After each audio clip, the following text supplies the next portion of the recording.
क्या हुआ जब रात को 3 बजे तक, जी हाँ, रात को 3 बजे तक प्रियंका गांधी ने कांग्रेस पार्टी की करी सीक्रेट मीटिंग। एक एक नेता को अलग से कमरे में बुलाकर आखिर प्रियंका गांधी ने कौन सी बात की, और इसके अलावा बीजेपी के खिलाफ कैसे प्रियंका गांधी ने पेश की चार्जशीट। आप जानते हैं दोस्तों, प्रियंका गांधी इस वक्त 2 दिवसीय असम दौरे पर है। प्रियंका गांधी कैंपेन कमेटी के अध्यक्ष भी हैं असम में, और प्रियंका गांधी पूरा जोर शोर लगा रही है असम में। असम उन राज्यों में से है जहां पर बीजेपी की सीधी टक्कर है कांग्रेस पार्टी से, और कांग्रेस को उम्मीद भी है असम में। हालांकि अपनी संगठनात्मक दिक्कतों से असम में भी कांग्रेस जूझ रही है, लेकिन अपने स्तर पर प्रियंका गांधी वो प्रयोग कर रही हैं जो पिछले कई सालों से वो अमेठी और रायबरेली में करती रही हैं। दोस्तों, आप जानते हैं, जब तक प्रियंका गांधी कांग्रेस पार्टी की महासचिव नहीं बनी थी, उससे पहले उन्होंने अपनी मां सोनिया गांधी के लिए रायबरेली में और राहुल गांधी के लिए अमेठी में काफी काम किया है। प्रचार वगैरह का काम वही संभालती थी। तो उस वक्त का अपना जो पूरा एक्सपीरियंस है प्रियंका दरअसल यहाँ इस्तेमाल कर रही हैं।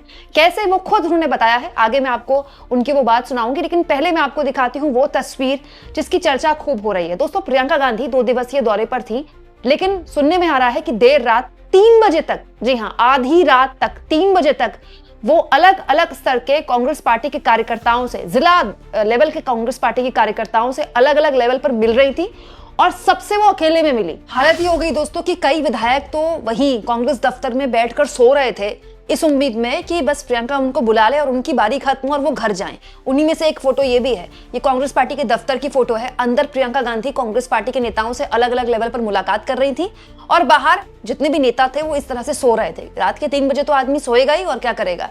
लेकिन ये बताता है कि एक अर्जेंसी में है कांग्रेस पार्टी। कम से कम जब बड़े नेता रात को 3-3 बजे तक बैठकें करते हैं, वो इस तरह का एक तस्वीर, एक छवि पेश करने की कोशिश करते हैं। और ये बीजेपी के लिए भी एक संदेश है कि देखिए कितनी सीरियसली कांग्रेस पार्टी है असम के लिए। कई तस्वीरें भी कांग्रेस पार्टी द्वारा शेयर की गई, तस्वीरें अलग अलग लेवल पर जो कांग्रेस पार्टी के नेता हैं वो प्रियंका गांधी के साथ शेयर कर रहे थे, और प्रियंका अपनी सीरियसनेस दिखा रही थी कि वो कैंपेन कमेटी के अध्यक्ष बनी है तो क्यों बनी है। इसके अलावा एक और तस्वीर है दोस्तों कि सुबह 3 बजे तक प्रियंका गांधी यही काम कर रही थी, और अगले दिन सुबह 10 बजे वो फिर से पार्टी दफ्तर पहुंच गई। यहाँ पर उन्होंने लोगों से बात की, और उसके बाद वो जुबिन गर्ग, आप जानते हैं जुबिन गर्ग की मौत के बाद से लगातार असम की राजनीति में काफी बवाल मचा हुआ है, उनको श्रद्धांजलि अर्पित करने भी गई। उस पर बाकायदा कांग्रेस पार्टी ने फोटो भी शेयर की है कि रात में 3 बजे तक प्रियंका गांधी कांग्रेस पार्टी के दफ्तर के अंदर पार्टी कार्यकर्ताओं के बीच बातचीत कर रही थी, और सुबह 10 बजे देखिए फिर से मोर्चा संभालने लगी। दोस्तों, एक तरह का जवाब भी है कांग्रेस पार्टी का, ये दिखाने के लिए कि देखिए केवल मोदी जी ही नहीं है जो 3-4 घंटे सोते हैं, और भी नेता हैं जो 3-4 घंटे सोते हैं। वैसे जो लोग कहते हैं कि मोदी जी छुट्टी नहीं लेते और मोदी जी 20 घंटे काम करते हैं, मतलब मोदी जी का तो मुझे पता नहीं दोस्तों, लेकिन हाँ, ये तो मैं आपको बता सकती हूँ कि जब भी आप अपने इलाके के सांसद या विधायक के घर जाएंगे या उनकी लाइफस्टाइल देखेंगे, तो आप भले उनकी कितनी भी आलोचना करें, लेकिन इस बात में कोई दो राय नहीं है दोस्तों, चाहे कोई भी नेता हो, खास तौर पर अगर वो सीनियर लेवल के नेता हैं, उनका जो लाइफस्टाइल है वो आसान नहीं होता। एक तो आपको पब्लिक के बीच रहना होता है हमेशा। आपके इलाके में किसी के घर में किसी का देहांत हो गया, कोई प्रभावशाली व्यक्ति है, कोई अनहोनी हो गई, कोई अच्छा कार्य है, कोई सम्मेलन है, आपको वहां जाना है। पार्टी की अपनी तमाम तरह की वो होती हैं, समस्याएं होती हैं, पार्टी आपको कई जगह भेजती है, पार्टी की अपनी जिम्मेदारियां होती है, आप एक संसदीय क्षेत्र के खुद जिम्मेदार होते हैं, और संगठन में अगर आप काम करने तो अलग लेवल पर जिम्मेदार होते हैं। तो इसमें कोई दो राय नहीं कि भारतीय राजनीति के जो राजनेता हैं वो मेहनत तो बहुत करते हैं। अब वो देश के लिए करें ना करें, अपने लिए करें, वो अलग बात है। खैर, ये तो बात बाकी नेताओं की हो गई, लेकिन प्रियंका गांधी पर फिर से आते हैं दोस्तों। प्रियंका गांधी ने एक और काम किया है। प्रियंका गांधी ने दोस्तों चार्जशीट भी शेयर की है। मैं आपको याद दिला दूं, कांग्रेस पार्टी दरअसल इस मुद्दे के तहत ही चुनाव लड़ रही है असम में कि किस तरह से करप्शन का एक पूरा सिंडिकेट तैयार किया गया है, और जो हेमंत बिस्व शर्मा है वो उस सिंडिकेट के हेड है। पूरा पैसा जो है उनके पास जाता है। इस तरह से कांग्रेस पार्टी नैरेटिव गढ़ रही है दोस्तों। इसमें कांग्रेस पार्टी फाइनेंशियल मिसमैनेजमेंट का आरोप लगा रही है हेमंत बिस्व शर्मा की बीजेपी सरकार पर। इसके अलावा कोई जॉब क्रिएट नहीं कर पाई बीजेपी, ये भी आरोप लगा रही है। इसके अलावा टी गार्डन वर्कर्स जो कि एक बहुत बड़ा वोट बैंक है, उनकी अनदेखी की गई, इसका भी आरोप लगा रही है। और इसको लेकर बाकायदा एक चार्जशीट शेयर की है कांग्रेस पार्टी की तरफ से प्रियंका गांधी ने, जहां पर गौरव गोगोई भी मौजूद थे दोस्तों। यहाँ पर देखिए भूपेश बघेल भी मौजूद हैं, इमरान मसूद भी मौजूद है, कांग्रेस पार्टी के यूपी के सांसद हैं, और प्रियंका गांधी के बड़े करीब माने जाते हैं। अभी कुछ दिन पहले इन्होंने प्रियंका गांधी को पीएम बनाने की भी बात कही थी, याद होगा आपको। और डीके शिव कुमार भी यहाँ पर मौजूद है। डीके शिव कुमार और भूपेश बघेल जो है वो असम के ऑब्जर्वर हैं कांग्रेस पार्टी के। तमाम दिग्गजों को यहाँ पर पहुंचाकर, यहाँ पर खड़ा करके कांग्रेस पार्टी और प्रियंका गांधी एक संदेश देना चाहती है कि पूरा का पूरा जो केंद्रीय आला कमान है वो कांग्रेस के जो असम कांग्रेस है उसके साथ खड़ा हुआ है। इसके अलावा दोस्तों कांग्रेस पार्टी के ब्लॉक कांग्रेस प्रेसिडेंट से भी, जितने प्रेसिडेंट्स होते हैं ब्लॉक लेवल के, उनसे भी प्रियंका गांधी ने बात की है कल। सभी प्रेसिडेंट्स वहां पर मौजूद थे, हर कोई अपने लेवल पर अपनी अपनी दिक्कतें बता रहा था।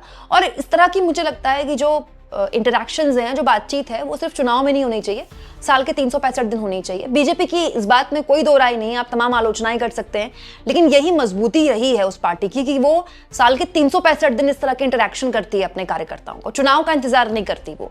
इसीलिए उसके लिए कहा जाता है कि वो साल के 365 दिन चुनावी मोड में है।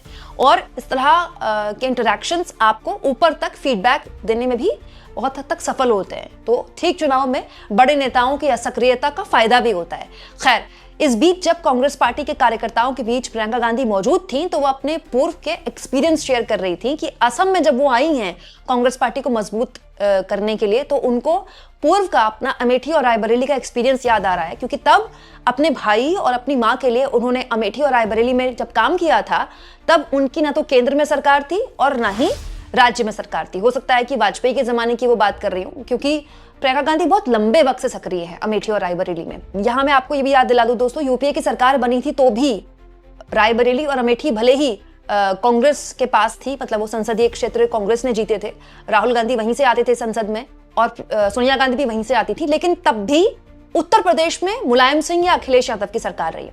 तो शायद उस वक्त का एक्सपीरियंस प्रियंका गांधी याद कर रही थी असम को लेकर कि जो आज हम असम में संघर्ष देख रहे हैं, यह संघर्ष उन्होंने पहले भी देखा है। ये जब मैं राजनीति में नहीं थी तो मेरा काम होता था सोनिया जी और राहुल जी का चुनाव लड़ाना रायबरेली और अमेठी में। तो आप सबने कहा कि आप बहुत खुश हैं कि आज आप यहाँ हैं। आप यहाँ इसलिए हैं कि जो भी चुनाव लड़ता है ज़मीन पे, वो जानता है कि चुनाव लड़ने वाला कौन है। चुनाव लड़ने वाला ब्लॉक का अध्यक्ष है, ब्लॉक के मेंबर हैं, बूथ के अध्यक्ष हैं, बूथ के मेंबर हैं, कांग्रेस का साधारण कार्यकर्ता है। अगर आप नहीं लड़ते हो तो कोई चुनाव नहीं जीत सकता। मैंने अपना अनुभव खुद देखा है कि किस तरह से अगर संगठन मजबूत होता है, संगठन के जो कार्यकर्ता हैं उनमें जोश होता है, तो किसी भी परिस्थिति में चुनाव जीता जा सकता है। जब मैं पहले सोनिया जी का चुनाव लड़ने गई तो उस समय भाजपा की सरकार प्रदेश में भी थी, केंद्र में भी थी, और बहुत कठिन परिस्थितियों में हम चुनाव लड़े। उस समय ब्लॉक की कमेटियां भी नहीं थी। हमने रात में 3-3 बजे बैठकर ब्लॉक की कमेटियां बनाई, अध्यक्ष बनाई, लेकिन किस तरह से वो लड़े, आज तक हम सबको वो चुनाव याद है। क्योंकि मुश्किल से मुश्किल समय में हमारे कार्यकर्ता हमारे लिए खड़े रहे, हमारे कार्यकर्ता हमारे लिए लड़े, और उन्होंने दिखा दिया कि चुनाव हिम्मत से जीता जा सकता है। आज जो यहाँ की परिस्थितियाँ हैं वो मुश्किल हैं, कोई ये नहीं कह रहा है कि आसान है। आप खड़े हो, आप यहाँ हो, यही बहुत बड़ी बात है। कि जैसे आपने कहा, आपका नाम क्या है? जैसे आपने कहा कि आपको बहुत मुश्किल परिस्थितियों में लड़ना पड़ रहा है, दबाव है, प्रशासन है, बड़े बड़े नेताओं पे भी प्रशासन का दबाव होता है, अलग तरह के दबाव होते हैं, लेकिन आप पे एकदम वहाँ पे अपने गांव में, अपने ब्लॉक में प्रशासन का दबाव आता है, डराया जाता है, धमकाया जाता है, लेकिन आप खड़े रहते हो।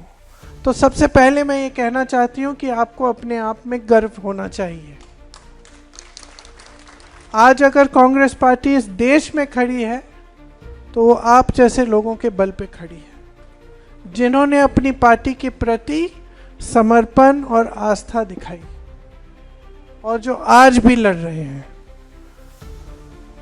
तो आज इस चुनाव में हमारे सबसे बड़े योद्धा कौन है? आप हैं।